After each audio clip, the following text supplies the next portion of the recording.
Welcome back. ఇవాల్టి నుంచి తెలంగాణ ఎంసెట్ కోసం హాల్ టికెట్లను డౌన్లోడ్ చేసుకోవచ్చు.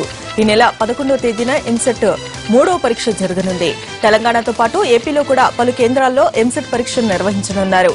ఈ నెల 9వ తేదీ వరకు ఆన్లైన్లో హాల్ టికెట్లను డౌన్లోడ్ చేసుకునే అవకాశం ఉంటుందని అధికారులు తెలిపారు.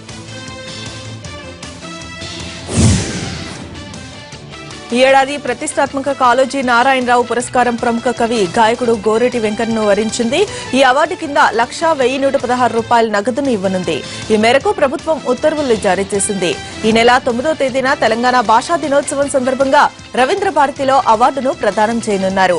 పీడితుల గొంతుకగా మహాకవి కాళోజీ గుర్తింపును పొందారని, అలాంటి కవి పేరుతోటి ఏర్పాటు చేసిన అవార్డు దక్కడం తన అదృష్టంగా భావిస్తూ ఉన్నారు గోరేటి వెంకన్న.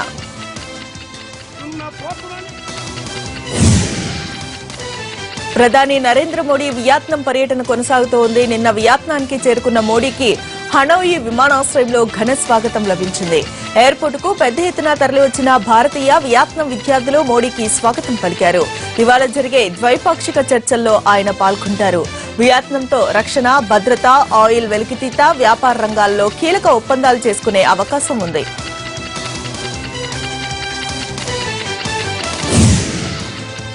వియత్నాంలో ప్రధాని మోడీకి ఘన స్వాగతం లభించింది. ప్రధాని మోడీ ఆ దేశ ప్రభుత్వం ఇస్తున్న గౌరవ వందనాన్ని స్వీకరిస్తూ ఉన్నారు. ఇప్పుడు ఆ లైవ్ చూద్దాం మనం.